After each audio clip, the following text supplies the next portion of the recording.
Welcome to Trending Unpacked, the show that dives into what the world's been searching for and why it matters. Today, we're taking a deep dive into an artist whose journey, well, it really embodies resilience, artistic reinvention, and maybe the power of playing the long game in a career. We're talking about Malcolm-Jamal Warner. For so many of us, he's just etched into our memory as Theo Huxtable from The Cosby Show. But if you've been on social media lately, or maybe just paying attention to some really excellent TV and film, you've probably noticed his name popping up again. A lot. And for very, very good reason. It really is a fascinating case study, isn't it? What's so compelling here, I think, isn't just his individual story, though that's interesting enough. It's what it tells us about, the often unseen challenges of having a long career in Hollywood, and also about the shifting tides of public perception and just how the whole landscape of entertainment itself is evolving.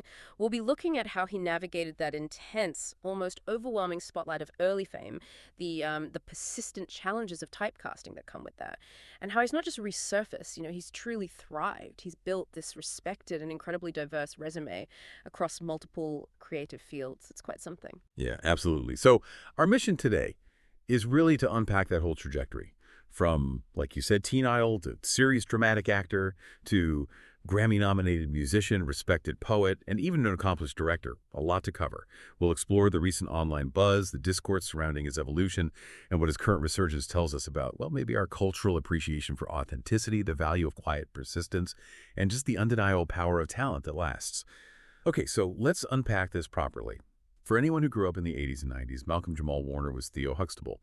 It's almost impossible to talk about his career without starting right there, because The Cosby Show wasn't just, a popular sitcom. It was a genuine cultural phenomenon. Oh, absolutely. Massive. It redefined primetime television in so many ways. Before The Cosby Show, depictions of, affluent, stable, two-parent Black families were practically non-existent on mainstream TV. It really broke ground by showcasing this loving, functional, highly educated, successful Black family, which was, incredibly groundbreaking then. It offered such a powerful counter-narrative to so many prevailing stereotypes. Yeah, the cultural impact was just immense. It crossed all demographics, right? Yeah. Appealed to viewers everywhere, became this global touchstone. It won Emmys, Golden Globes, all the awards. And for a good chunk of time, it was the #1 show in America, pulling in, over 60 million viewers sometimes? Just staggering numbers. Unheard of numbers, really. And right there at the heart of it all, as the only son of Dr. Cliff and Claire Huxtable, was Theo. And Theo wasn't, a perfect kid, not by a long shot. In fact, his struggles were kind of part of his charm, weren't they? Totally. He was the quintessential, relatable teenager. He struggled with school, especially academics, always trying to find shortcuts, maybe avoid the hard work, which led to some of the show's most memorable and honestly funniest storylines with Cliff and Claire. That regular guy speech. Yes, iconic, where he just wanted a normal, uncomplicated life, not like his high-achieving parents. He was often the comedic foil, wasn't he? A lighter counterpoint to his parents' more serious, accomplished vibe. But he was also the emotional core sometimes. Lots of storylines about growing up, responsibility, finding your way, navigating being a teenager. Which made him incredibly endearing, so accessible to millions of viewers who saw, a bit of themselves or their own kids in Theo. And the sheer ubiquity of that show, that's hard to overstate it now. It dominated the ratings, endless syndication worldwide. It permeated pop culture like few shows ever have. Right, so that meant Malcolm-Jamal Warner, as Theo, became a household name almost overnight. He wasn't just on TV. He was on lunchboxes, posters, magazines like Teen Beat, Right On. Oh yeah, definitely a teen heartthrob for a whole generation. Fan mail flooding in, his face on everything. He represented this wholesome, charming, relatable kid, and the public just adored him. But that level of exposure, well, it seems like every young actor's dream. Well, it laid the foundation for what became a profound double-edged sword for his career later on. Right. The character of Theo was so deeply ingrained in everyone's mind that it became incredibly challenging for audiences, maybe even industry people, to see Malcolm-Jamal Warner as anyone else. Exactly. He was universally recognized, sure, but often only through the lens of that one iconic role, which, presented huge hurdles later when he wanted to expand and redefine himself as an artist. So the challenge wasn't just getting recognized, it was getting recognized for anything other than Theo. And that's precisely where we connect this to the bigger picture. Achieving that level of fame so young, it comes with these immensely unique challenges. It goes way beyond just learning lines. While it offers incredible visibility, seems like a fast track into the industry, it can also create this powerful, almost permanent association that's incredibly hard to break free from as an artist matures, wants to explore different things. Yeah, that makes sense. For an actor like him, Theo Huxtable wasn't just a role he played. It became this whole public persona, practically fused to his name. And audiences often do that, right? They conflate the actor with the character, makes it hard for them to accept that person in a maybe darker, more complex role, especially when the first role is as universally beloved and, well, everywhere as Theo was. People wanted more Theo. They expected that lighthearted energy, that specific comedic timing. And it's not just the audience, right? You mentioned the industry, too. Absolutely. Casting directors, producers, even agents, they often have this ingrained perception. It makes it incredibly tough for an actor to even be considered for roles starkly different from their big breakthrough. It requires this huge, often unseen effort from the actor and their team to actively dismantle those preconceived notions. So they're not just auditioning for a role. They're auditioning for a reevaluation of their whole career, their identity, really. It raises that big question for any artist navigating a defining role like that. How do you carve out an identity beyond it, especially one that defined a whole era of TV? The immediate recognition is great, yeah. Opens doors, gets you noticed. But that struggle to be seen as more than the character, to show range, versatility, maturity, that can become this uphill battle that defines decades of their career. It requires huge intentionality, often a willingness to maybe step away from the very spotlight that made you famous, to redefine yourself on your own terms. Which sounds like what he had to do. For Warner, yeah. It meant navigating a professional world where his name instantly brought up this specific image that didn't necessarily fit the multifaceted artist he was becoming. Or maybe always was, underneath the Theo surface. The challenge was turning that instant character-based recognition into lasting respect for his broader artistic skills, not letting Theo become like a career cage. The deep association, a monumental hurdle. Yeah. So for an artist like him, how do you even begin to forge that path beyond? To really evolve when everyone has this fixed idea, it seems like he didn't just sit back. He started, like you said, meticulously building a different kind of resume, almost quietly maybe, away from that intense early spotlight. It was definitely a deliberate, necessary shift. Moving from teen heartthrob towards more serious drama and, fascinatingly, these completely different artistic outlets. And it wasn't an easy pivot either. You mentioned the 2000s. That period really could be seen as career stagnation in traditional acting terms, especially as he actively worked to distance himself from the Cosby Show associations. Right. And that decision became even more, vital after the later controversies surrounding Bill Cosby and the show itself. At that point, clinging to the Cosby Show legacy just wasn't really viable or desirable anymore. Exactly. It highlights that critical choice for actors in similar spots. Adapt, evolve, or risk fading away. He couldn't rely on Theo nostalgia. He had to build a new path, based entirely on his evolving skills, his artistic goals, and, crucially, his own integrity. Which brings us to how he diversified. You've hit on a crucial part of his journey there, the strategic way he diversified his artistic portfolio. It wasn't just, oh, I'll do a drama instead of a comedy. It was about demonstrating this truly multifaceted talent that went way beyond what people expected from Theo. And it wasn't casual. It was a deep, sustained commitment to different art forms, letting him express different parts of his artistic voice. Okay, so let's break that down. In acting first. Yeah, in serious acting, he wasn't just taking any dramatic role that came along. He seemed to carefully pick parts that actively challenged perceptions.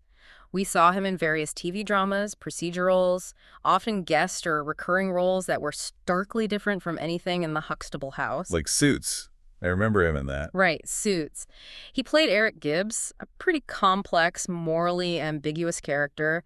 That let him showcase a much more mature, intense side.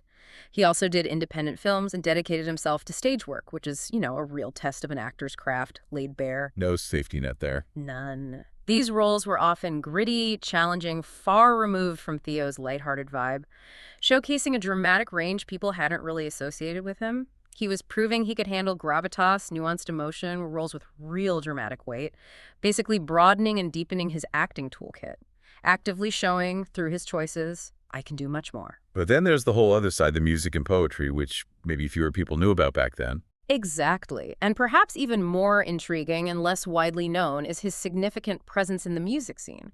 He's not just dabbling, He's a Grammy-nominated spoken word artist. He's a formidable bassist, a captivating jazz poet. Okay, wow. Yeah, this is where the true depth of his artistic expression really comes through. His move into jazz and spoken word shows an entirely different creative muscle, a profound personal commitment to art outside the mainstream. Spoken word, can you elaborate a bit on that for people maybe not familiar? Sure.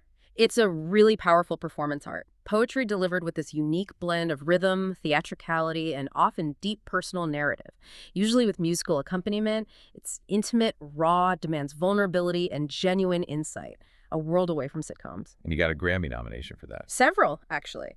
Best Spoken Word Album for Children with Peace of the World back in 2007, and later for his work on the HUGS Suite and Selfless.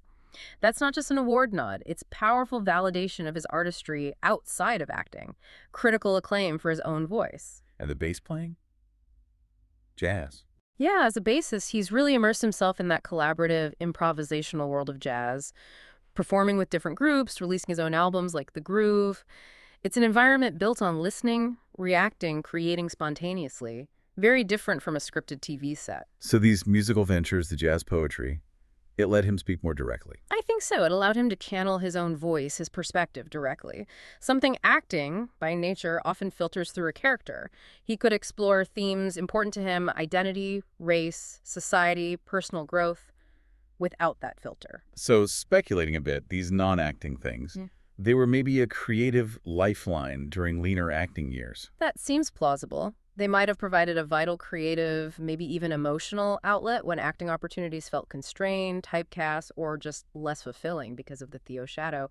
It let him quietly hone his craft, experiment, build up this deeper artistic reservoir, largely away from the intense public eye he'd known since childhood. Laying the groundwork. Exactly.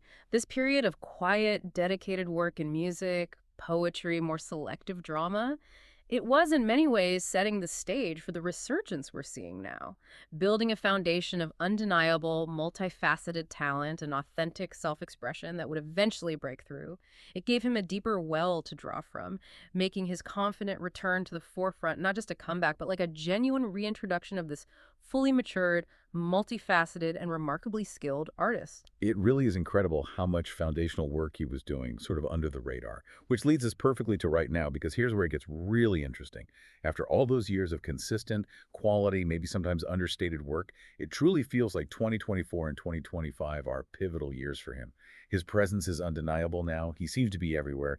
And crucially, people are finally noticing the true depth and breadth of his talent in this massive way. Right. It doesn't feel like just a fleeting moment or a typical comeback. It feels like a culmination. Absolutely, a culmination of decades of dedication. His trending status now, it's definitely due to several high-profile, critically acclaimed projects. But one really stands out, doesn't it? His role in the medical drama The Resident as Dr. A.J. Austin. He was on that show for multiple seasons, right? Which let audiences really connect with the performance. What was it about that specific role, do you think? What made it the catalyst for this broader recognition we're seeing? You're spot on. Dr. A.J. Austin was, well, nothing short of a game changer for him.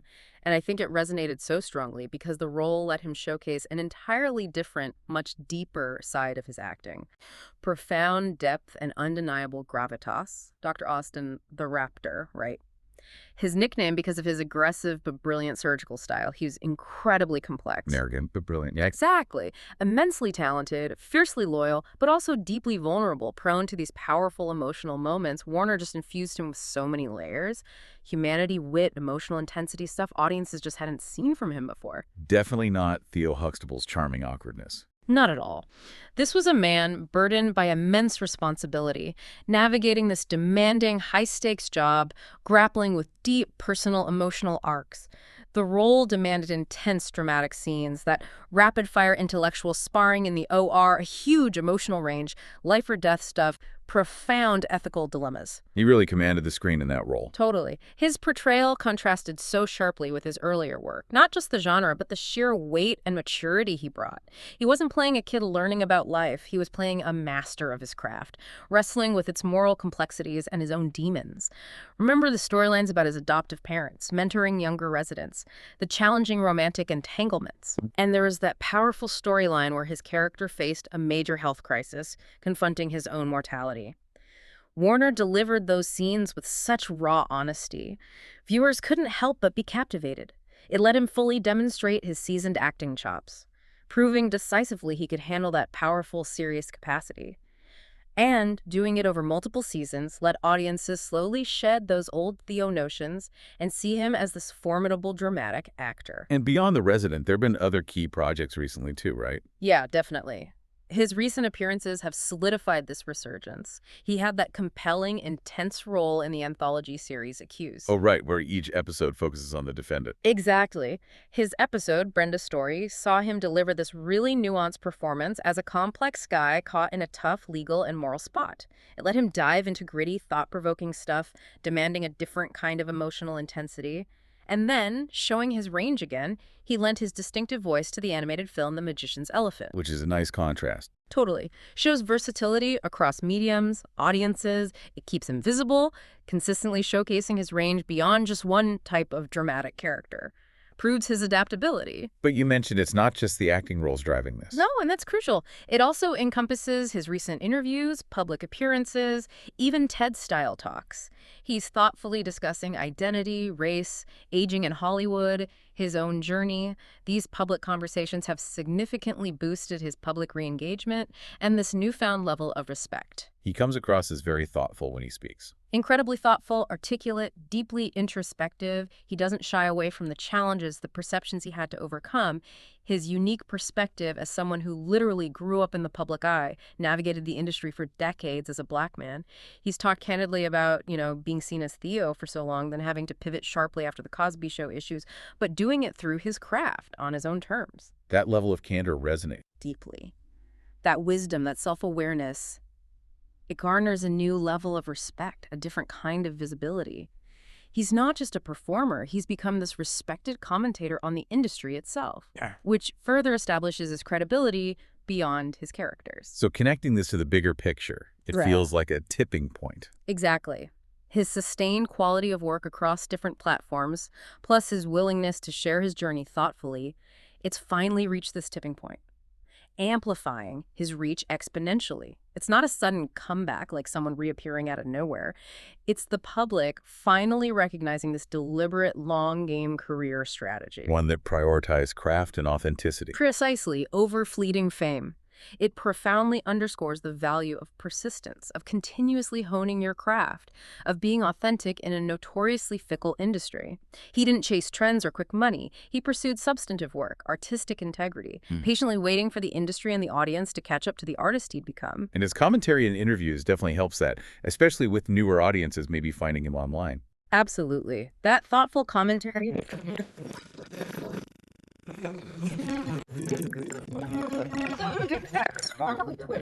because he comes across as genuine, insightful, incredibly grounded.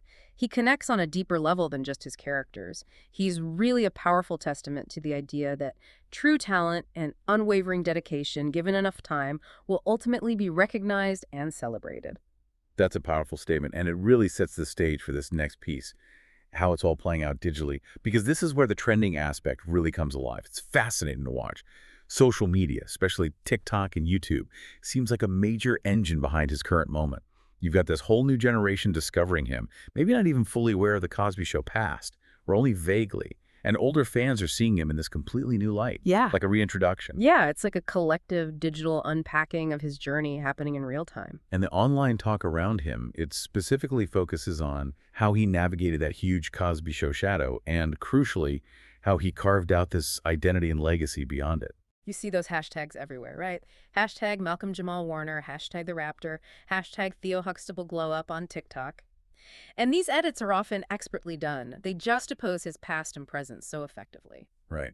A clip of young Theo struggling with homework, then bam, this intense scene of Dr. A.J. Austin in The Resident delivering some powerful monologue or doing complex surgery, usually with some trending sound emphasizing transformation or growth. Yeah, or on YouTube, you get longer compilations, video essays diving deeper, snippets of his spoken word, his jazz music, those thoughtful interviews. creating this much more holistic picture of the artist. It really shows how these platforms let a visual, auditory narrative of evolution unfold, makes you want to explore his career more, sends you down that discovery rabbit hole. And what's striking is Gen Z's appreciation for him and maybe for other older Black actors reclaiming their legacy. It doesn't feel like just nostalgia for shows they might have heard about. It feels like recognizing talent that's endured. I think you're right. It's about celebrating talent that has quietly put in the work for decades, often without that constant mainstream fanfare younger stars might get. They seem drawn to authenticity, a consistent body of work. They appreciate the journey of an artist who stayed true to their craft despite huge challenges, shifting landscapes. So for Gen Z, he represents resilience, Yeah. integrity. Yeah, resilience, integrity, genuine artistic commitment. A true artist, not just a flash in the pan, who built this substantive, lasting career on his own terms. It resonates because it feels like a story of genuine, earned success. That digital aspect is so interesting. It really is. What's fascinating is how this digital space has become a platform for essentially public rebranding. But it's organic, user-driven. It often bypasses traditional media gatekeepers. Right, not like an old school PR campaign. Exactly. In the past, you'd rely on specific roles, PR, big interviews. Now, the collective creativity of online communities, especially TikTok and YouTube, creates this more nuanced, authentic narrative. It resonates because it feels discovered and shared by peers, not manufactured. It allows all these voices to contribute to the story of his evolution, highlighting stuff traditional media might have missed.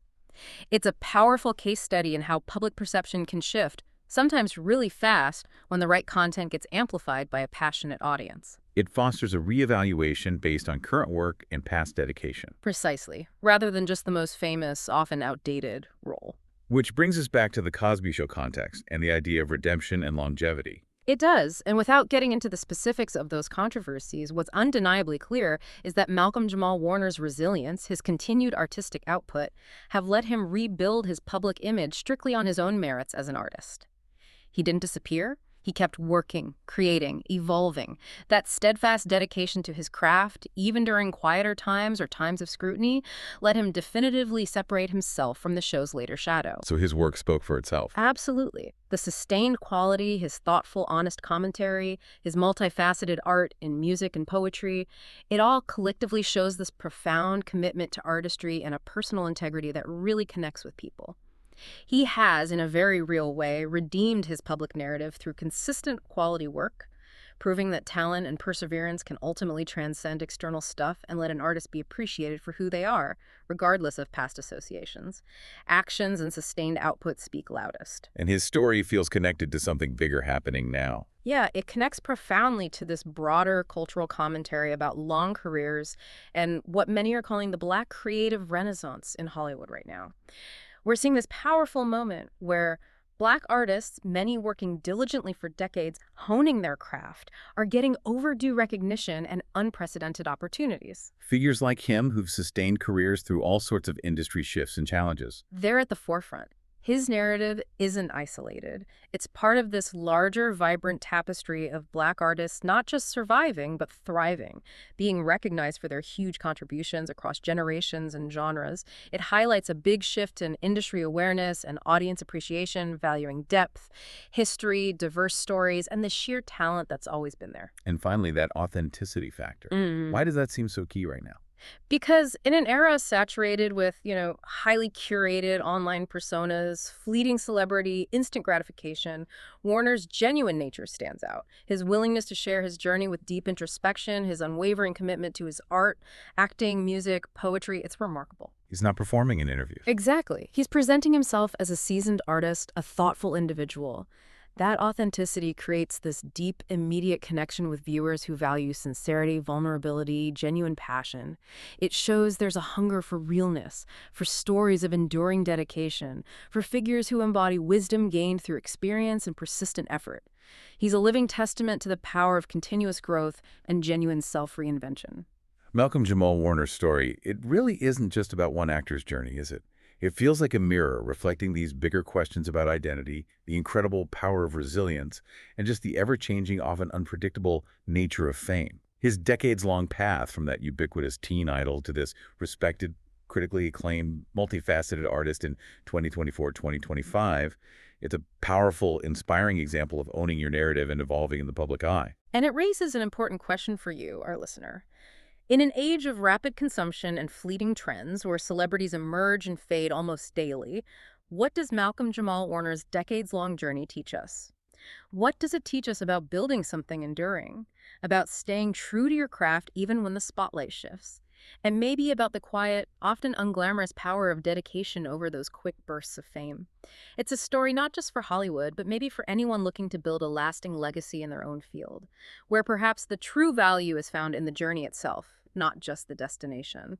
Next time on Trending Unpacked, we dive into Japan's curious walking culture and why a simple stroll is stirring up worldwide fascination.